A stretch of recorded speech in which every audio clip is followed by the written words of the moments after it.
puppy was awkward, maybe 8 weeks old. The color is brindle, mostly boxer, but it is clear that there are other breeds in the mix. He noticed the woman looking at him through the bars and turned on his puppy charm, wagging his tail and moving towards the front of the cage. The woman stuck her hand into the cage and the dog licked it, hoping that this was the ticket to finding a forever home. The woman's gaze told the puppy that he was on the right path. He wagged his tail and began to lick her even more. The woman's eyes opened wide, tears welling up in the inner corners of her eyes. She turned to the man kneeling behind her. "Yes, this guy," she said, "and you will feed him, walk him, and take care of him." He said, his voice so full of disbelief that the puppy could almost understand him. "Well, yeah, he'll be my little buddy and follow me around and protect me and everything," she said. He rolled his eyes, making no attempt to hide his pessimism. She had made similar promises before, and almost every time, responsibility for everything she wanted ended up falling on him. Gardening, cooking, hanging out with a 6th grader from Nigeria, and much more. He really didn't want to take care of the dog, too, but what could he say? You do everything for those you love. "Okay, we'll take that big eyes that's looking at her from the cage," Bryce England said to the man at the animal shelter. "Wrap it up and attach a bow. You won't be able to pick him up today. He needs to be sterilized first," the shelter worker said. "We can do this tomorrow, and if everything goes well, then the day after tomorrow you can pick him up." "Hank," Brittany said, England to the man who gave her a puzzled look. "We'll take Hank home the day after tomorrow." "That's right." He smiled, sneaking a peek into her blouse as he stood up from his knees behind her husband. Bryce caught this attempt to look into the blouse and grinned to himself. This was hardly the first time some crook had tried to look down his big-breasted wife's blouse. She probably didn't even notice anymore because it was trivial, something like an occupational hazard. The animal grew from a puppy and turned into a fairly large dog. For the first 3 weeks, Brittany looked after him, and then she gradually shifted her responsibilities to Bryce. As he took charge of the dog, the animal gradually shifted its allegiance to Bryce. Brittany still liked him, but dogs are even simpler than people. Their first affection goes to the one who feeds them and takes care of them. "You see, it's you who should take care of him since he likes him better," she once said, when he reminded her of her promise to take care of the dog.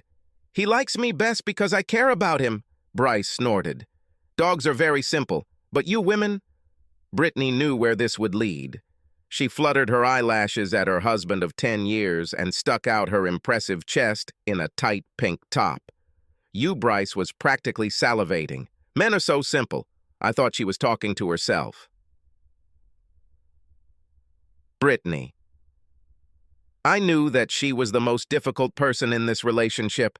She knew they weren't going to get any less difficult anytime soon, and she knew her husband didn't deserve the pain that was coming. Brittany and Bryce recently celebrated their 10th wedding anniversary. Bryce thought he had the perfect wife and the perfect marriage. Of course, the couple sometimes quarreled, but never over anything important. Okay, he was a Cubs fan, and Brittany loved the White Sox. This is perhaps the biggest topic of debate, he thought. But I thought wrong. Brittany, assistant vice president at an international insurance company. She worked for World X-Ray for 9 years, with Anand Patel as her direct boss for the last 6. They worked well together professionally and became good friends. Brittany and Bryce even spent time with Anand and his wife outside the office. Bryce liked this man. For 3 years, Brittany and Anand were nothing more than colleagues and friends. She thought her boss was pleasant, charming, and handsome. He's 45, fit, with salt and pepper black hair and big brown eyes. His Indian heritage gave him a light brown complexion, and his British training gave him a typical high-grade British accent. His baritone voice gave him an almost lawyerly type of mellifluous speech. Brittany, I never thought about cheating on Bryce. She considered her husband no less handsome than her boss. He had light brown hair and large, expressive blue eyes. He spent several evenings in the gym and looked the part. He fit the profile of a chartered accountant perfectly, being quiet and thoughtful. He wasn't very social, but Brittany knew his love for her knew no bounds. Brittany knew he was also quite skilled in bed. Brittany and Anand sometimes went to lunch and talked about business. Over time, this developed into conversations about their personal lives. It wasn't until a few years later that the couple started meeting for lunch purely for personal reasons, and it quickly became the norm. Anand knew that women found him desirable, but he was not a serial skirt hunter. Before this, he cheated only twice in marriage. Neither he nor Brittany had any plans to take this friendship any further, until it happened. About 6 months after starting private dinners, the couple found themselves in bed at a hotel during a long lunch break. Brittany was surprised that after her first relationship with Anand, she was not consumed by a feeling of guilt. They made love twice that first time, and both enjoyed it immensely. They weren't doing anything that she hadn't done before with Bryce, but the fact that this was the first time she had sex with someone other than her husband in a dozen years made it very exciting. Anand smiled to himself at how wet the woman was. Her body was both curvy and toned, and her large breasts were undoubtedly an object of beauty. The couple waited a week before going on a second date. In the opinion of both, it was no worse than the first, in fact, even better, as they explored each other's bodies and what each of them liked. Sex became a weekly affair, often changing days of the week, so Bryce couldn't keep track of it. Brittany used her excellent management skills to keep everything in order. Although she had always been worried that her husband would find out, after a few weeks, she began to even find it amusing that she had managed to hide her affair from him so easily. She felt taller and, frankly, smarter than her ignorant husband. Brittany. I was not deceived that this was not an affair. However, she felt that he did not take away one iota of love from her husband. She felt energized in both her marriage and her life. She has the love of her husband, and also a relationship with her lover. Although she did not love Anand as much as Bryce, she knew that her feelings for him were much more than simple lust. Brittany made sure she stayed with Bryce and gave him absolutely every ounce of love and lust she felt he wanted or needed. It seemed to her that she and her husband were closer than ever, and she would certainly find out if he guessed what was happening. At the same time, she still felt some tension, forcing her to keep her two lives separate. Because she worked alongside her husband, Brittany and her lover didn't have much time to do anything other than have amazing sex when they were together. Both knew that they had other interests and wanted to explore them further, but she knew that Anand wanted to devote more time to her, but she understood that this would not happen unless her husband left the city, and this rarely happened. She decided it was a wonderful problem to have two attractive men loving her. When Bryce found out a few months later, he was less optimistic. One evening, when he was alone because Brittany had to work late, he grabbed his wife's iPad from the table next to his chair instead of getting up and grabbing his laptop from his home office. When he logged into Amazon Prime to order some books, two addresses appeared in the Ship to Address box. The first was the England's home address, but the second belonged to Anand Patel, Brittany's boss, and it was not his usual home address. Bryce's eyes widened significantly as he looked at the second address. His immediate reaction was to feel sick to his stomach, but that feeling quickly turned to rage.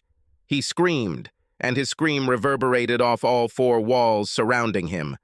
Then he went to his liquor cabinet, poured himself a double shot of single malt whiskey, and began to make plans. The biggest problem for Bryce was that just a few minutes ago he would have told anyone and everyone that he loved his wife like crazy, and that feeling had not evaporated despite her cheating. If further investigation reveals that she was, in fact, cheating, he will have to understand his reaction and see if they can move on as a married couple. About an hour later, Brittany came home humming as she walked through the door. For the first time that Bryce could remember, he didn't jump up from his seat and rush towards her for a greeting kiss.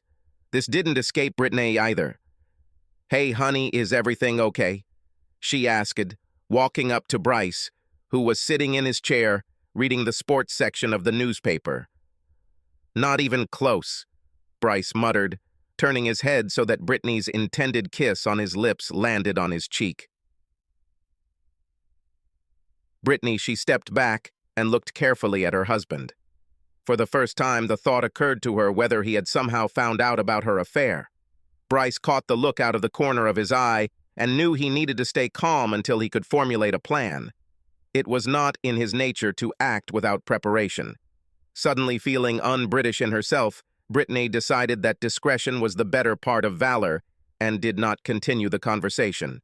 She made a mental note to pay more attention to her husband's mood. Perhaps she takes him for granted. The next day at work, Bryce called his good friend, who was a lawyer. After Bryce explained his problem, the friend called his best investigator and brought him in on the case.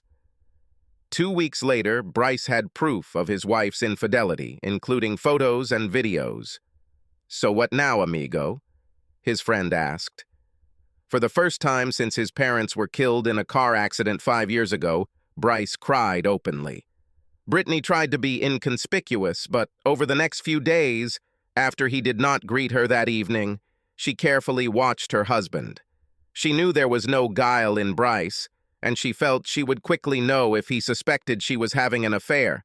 Brittany, I even mentally called it a novel. She knew it was wrong, but at the same time she couldn't convince herself that it was bad, especially since she didn't disdain Bryce in the least. After watching her husband for several days, the only difference Brittany could notice was in the bedroom. Bryce usually initiated sex as often as she did, but over the next week, he made no attempts at intimacy. When she did it herself a couple of days later, he looked reluctant, but then showed a level of physical power that he had never shown before. Bryce's newfound physical prowess in the bedroom was his only way to vent his growing hatred of his wife's infidelities. He stopped trying to get sex from Brittany, but when she started, he did everything to get his very powerfully. He was surprised that she didn't catch his anger. Not only that, she seemed to be enjoying this new Bryce. Bryce had his lawyer draft papers for a divorce on the grounds of adultery, even though in a no-fault state it made no financial sense. Divorcing your wife would be fairly fair since they earn the same money and don't have children yet. They will have to sell the house and split all the profits. I know it sounds crazy, but just hold the papers until I tell you, Bryce explained. I want to let this go on for a while longer, and maybe she will come to her senses. I love this stupid bitch, and maybe with some counseling. Are you at least going to demand an explanation? Asked John Jefferson. That would probably end things faster. Probably not. You know how stubborn Brittany can be. If I have to intervene, she will just be even more stubborn. Everything must come from her, and then, perhaps, we will have a chance.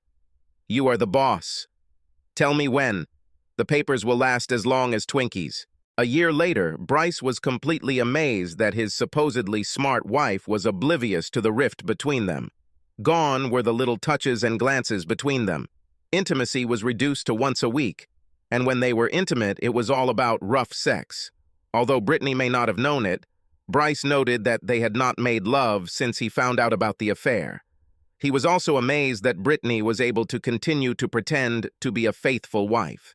She seems to have been able to successfully develop her career, maintain a strong romance, and keep up with all her hobbies and social activities. When he thought about it, he had to admit that it was all quite impressive. Since Bryce seemed reluctant to pull the divorce trigger, things could have gone on for a long time. But fate intervened in the form of Anand's promotion.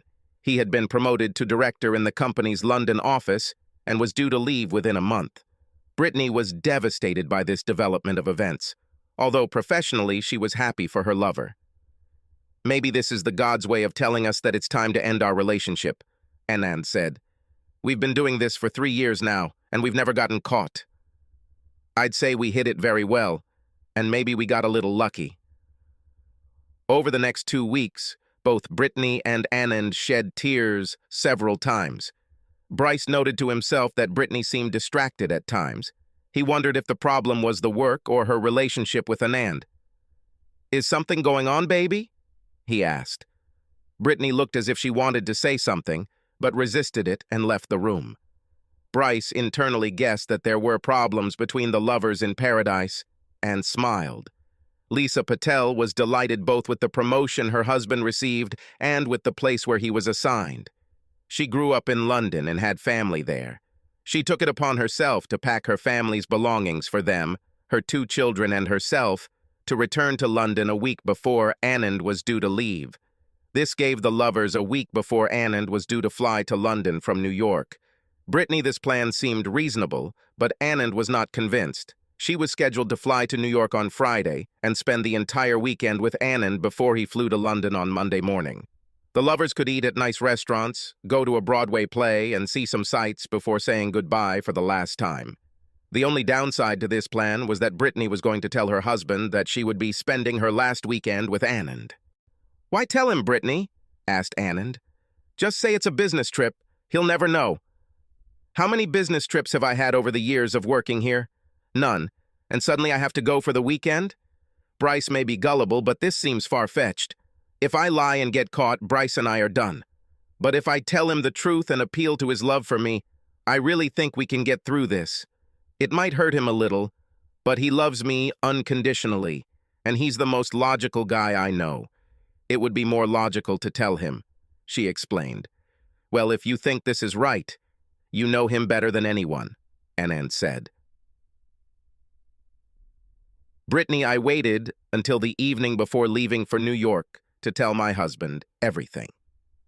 After eating and clearing the table, Brittany snuggled up with Bryce on the couch.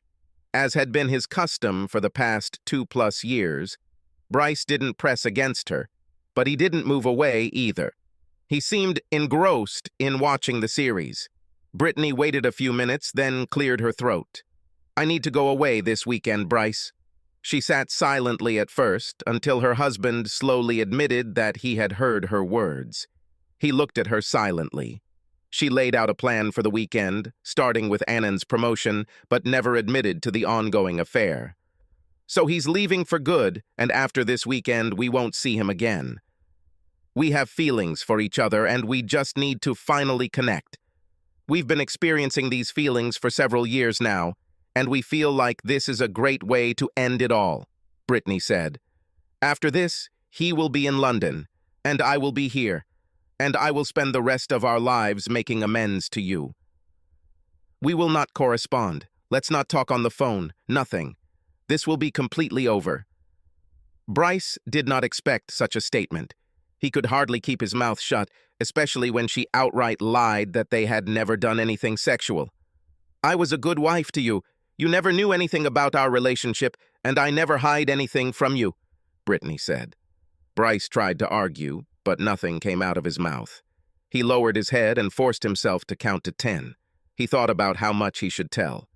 "You can't do this, Brittany," Bryce said. "I don't care what motivates you. We made an oath, and you don't have the right to change the rules for weekend sex with another man. Does Lisa know about this? If so, I can't imagine she would be any happier about it than I am. Does she even know?" Brittany blushed a lot. "I don't know if Anand told Lisa. She has already left for London." "Listen, Bryce, I'm not asking you for permission to do this. I'll still do it regardless of your answer.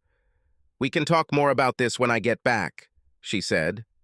"I think that's why you waited until the last minute to tell me. You don't need permission, just forgiveness. Baby, you know you always give in to me when we argue. Sooner or later, you will realize that this will not harm us, and you will allow me to do this. Or later, you will forgive me," she said. "Not this time. That's the straw that breaks the camel's back," Bryce said. "You get on the plane, and it's all over between us." Bryce's last sentence sounded like a spiked glove hitting Brittany in the face. If she heard Bryce's words that this was the last straw, she did not attach any importance. Bryce thought about going to the guest room to sleep, but then decided he wouldn't let his wife kick him out of her bed. He was already asleep when Brittany went upstairs and climbed into bed. Bryce got up about an hour earlier than usual. Before leaving, he found Brittany's small suitcase ready to go on the bed in the guest room. But when he returned home a little after 5 in the evening, it was not there. He called his lawyer and said only one word: "Go." The taxi to the airport stopped in front of the hotel just after 3 p.m. Anand carried Brittany's suitcase into the car and placed it in the back seat. after which the couple tearfully kissed goodbye, only to be interrupted by a rude man tapping Brittany on the shoulder. The couple tried to ignore the annoying pester, but the man did not like it. "Brittany England? Are you Brittany England?" he asked. The couple broke the hug and both sighed in disgust. "Yes," Brittany barked. "Mrs. England, you have been served," the man said, placing a manila envelope in her hand. The hug was quickly forgotten. Tears flowed from Brittany's eyes. She handed the envelope to Anand, who tore it angrily. "Son of a bitch!" Anand shouted. "I thought you said he was a reasonable person, thoughtful or something." "You said it wouldn't be a problem. He had to act awfully fast to serve you so quickly." Brittany. I was crying too hard to think rationally. It was a long flight home. She wasn't surprised that Bryce didn't meet her at the airport. I took an Uber home. Bryce was sitting at the kitchen table with a cup of coffee. There was a second cup in Brittany's place. She took the hint and sat up, tears already beginning to fall. "Please, Brittany, stop this damn waterfall!" I should be the one crying. "They cheated on me," Bryce said. "Brittany." She raised her head when she heard Bryce's words. The tears stopped immediately, but her blood pressure was through the roof. "It was not treason. I told you what I would do," she said. "Did I agree with your plan? No. That's why you changed. You don't have the right to make the rules." "In this case, change them," Bryce said. "It was just one weekend in our entire married life," she said. 2.5 days out of thousands so far, and many thousands more to come. "Do you really want to get a divorce because of this?" "Actually, no. I think I could come to terms with it, if that was the case," Bryce said, looking straight into his wife's eyes. For the first time, Bryce saw his wife break down. She just started doing the math in her head. "How ignorant do you think I am? This is not the first time for both of you. Yes, it was your first weekend, but you both have been having sex for over 2 years now, as far as I can tell. I have to give you some credit. For at least 2 years, you led a double life, the ideal wife and cheater. I held on, hoping that you would come to your senses and give it up, but with your timeless weekend, you crossed the line." Brittany, I felt dizzy, even though I was sitting. She took a sip of coffee, trying to collect her thoughts. "Why didn't you say anything before? Why didn't you try to stop me?" she asked, almost in a whisper. "When I found out, this had been going on for quite some time. I was hoping you'd stop because it's wrong, and because you love me." "He's stupid," he said. "But I love you," she said. "I didn't love you any less. But I love him too. I am capable of loving both of you. But you are my husband. You were always number one." "No, no, no, there is no number one, because there shouldn't be a number 2, or 3, or 4, he said. "There's only you and Anand. Well, now it's only you." "He left, and it was just you and me," Brittany said. "Well, now it's just you. I'm not in the equation anymore, baby." "Oh, come on, Bryce. He left. There is no reason for divorce," Brittany said. "If he hadn't left, would you have stopped having sex with him?" said Bryce. Brittany lowered her eyes. She didn't need to answer. "Why did you think you could have sex with him?" "How did it start?" he asked. "You know Anand, and you like him," she began before Bryce interrupted her. "Like Swasted," he said. "Okay, I understand, but he's a great guy. And after you, I think he's the sexiest man I know. And it just happened. And it happened. And it happened. And it happened," Bryce snorted when his wife looked displeased. "We developed real feelings for each other. This wasn't just cheap sex. You know I can never have cheap sex with someone. I love you both," Brittany said. "Arg! It doesn't work that way, baby. You can't love 2 people," Bryce said. "Have I ever taken anything from you? Ever refused you sex?" she asked. "Yes, you gave him what you swore would be exclusively mine. We both took an oath. There's so much more to it than sex, baby. Confidence, respect. Now that Anand is gone, I will expect you to replace him with someone else. Because you clearly don't respect me enough to not let something happen, Bryce said. I don't see the possibility of finding a third man in my life to love. Most people are lucky to find only one great love, but I found two. I'm already over my lifetime catch limit, Brittany said. You still don't understand, right? The only thing I don't hear from you is an apology, he said.